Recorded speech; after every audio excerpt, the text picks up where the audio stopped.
Okay, so we are going to talk about probability.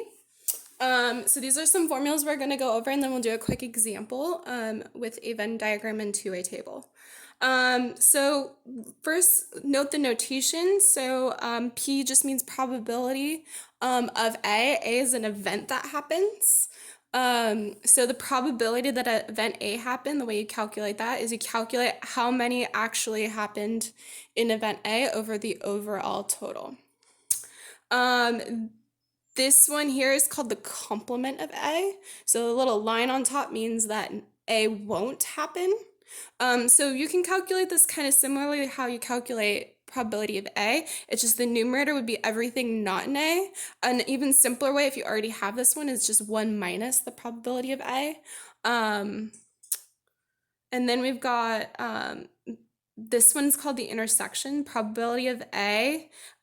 Sometimes we say and. It looks like an upside down U or an N without the little side to it. So A and B sometimes is what we say. So it's the total in both event A and B happening at the same time. Overall, divided by the overall total. Then we've got the union, has a little U in it for union. Sometimes we say or for this one. So it's kind of like the probability that A will happen or B will happen, just not at the same time. So one way you can do this is the total just in A. So just in A, not in the intersection of A and B, just in A, plus the total just in B, divided by the overall total.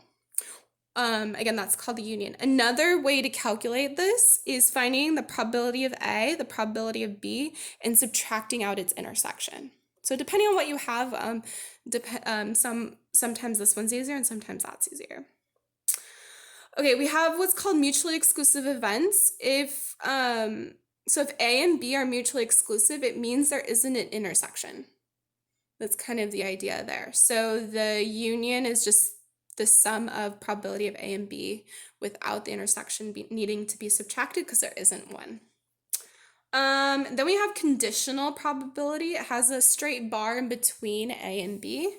So the way we say this is probability of A given B. So we kind of treat that vertical line as given. And the way you calculate it is the top is the amount in both A and B together divided by the amount in B. Again, we call that conditional probability. And then if our events are independent, then the probability of B given A equals the probability of B. Or you can flip it around, probability of A given B equals the probability of A. So we use that as a test for independence. And if they are independent, then the intersection equals the product of just the probabilities of A and B together.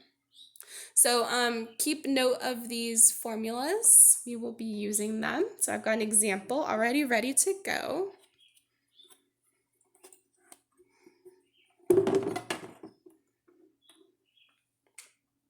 Okay, so we have a two-way table, which should look familiar. You guys learned that back in Math 1. So this comes from a scenario. I picked a problem that I've used before. The problem is people are choosing for their meals if they want dessert or not dessert. So there's the bar on top saying not. And then if they want meat or not meat. And then these are the overall totals. Okay, so we're gonna fill out the Venn diagram. The way we do Venn diagrams with these is we want a middle. We want something to be in the middle. So when we choose what each circle represents, they're not gonna be from the same category. So if we did meat and not meat, there wouldn't be a middle. Those would be mutually exclusive events. So I chose meat and dessert for each of the two circles. So here's how you fill it out. It's a little bit confusing, but it totally makes sense. This whole circle adds up to the total meat. So the total meat is 151. The whole circle adds to 151, but we don't want to put that on there because this part of the circle is just meat, and this part of the circle is meat and dessert. Okay, so let's start with that. Meat and dessert, there's 146. So that goes in the middle. And then just meat and no dessert is going to be 5. So 5 goes on the left. Now 5 plus 146 is 151.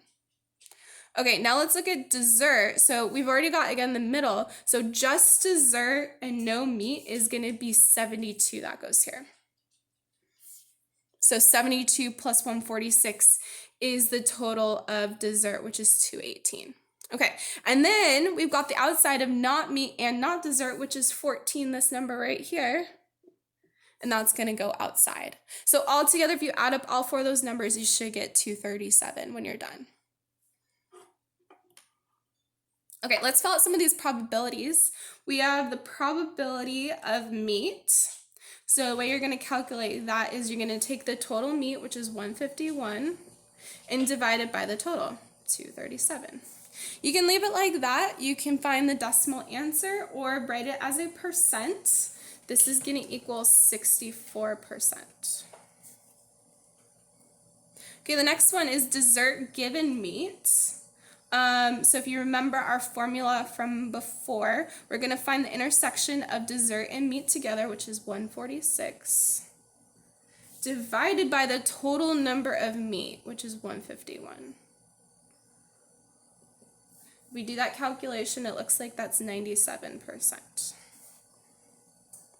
Okay, dessert and meat together is 146. This time it's just divided by 237. And then you can divide that out. And you get 60, I'm going to call it 62%. And then we have the or, dessert or meat. Okay, here's the way you want to do that. You can either get the total of dessert, which is 218, and the total of meat, which is 151, and then subtract out the 146, and then divide it by your overall total.